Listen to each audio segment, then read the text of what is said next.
Hello guys! Ngayon na magluluto tayo ng tortang okra. Ito ang mga sangkap ko. Isang log, mekos-mekos pa yan.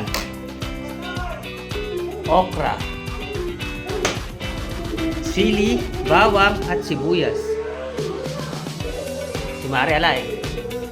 Ayun. Dutut ng dutut. Marami daw siya kailangan ipalubak. So, kailangan nga.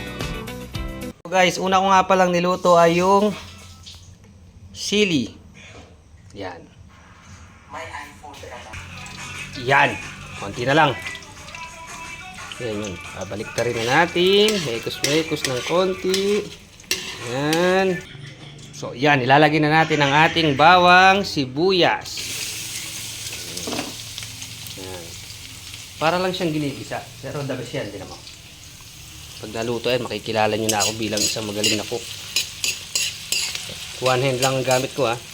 So ayan, nilagay ko na yung okra. Siyempre, kailangan nating igisa yan. Mekos-mekos. Kita nyo yan. Hindi makakalimutan nyo talaga yung ito yung tinatawag na basta, yun na yun.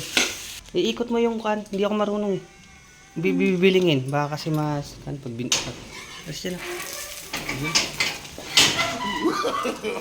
No, no, no, no. Oh, hindi. Pwede na. So, siya ang nag-ikot ha, hindi ako ha. At ayan, luto na ang aking tortang okra na may kasamang sili para guwanahan kayong kumain. Si Mari nga pala ay nagluto ng tilapia. So, sa akin to.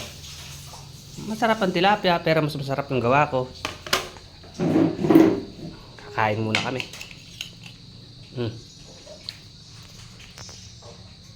Sarap. Ano nga ba pangalan ko? Kain na kami. Bye-bye.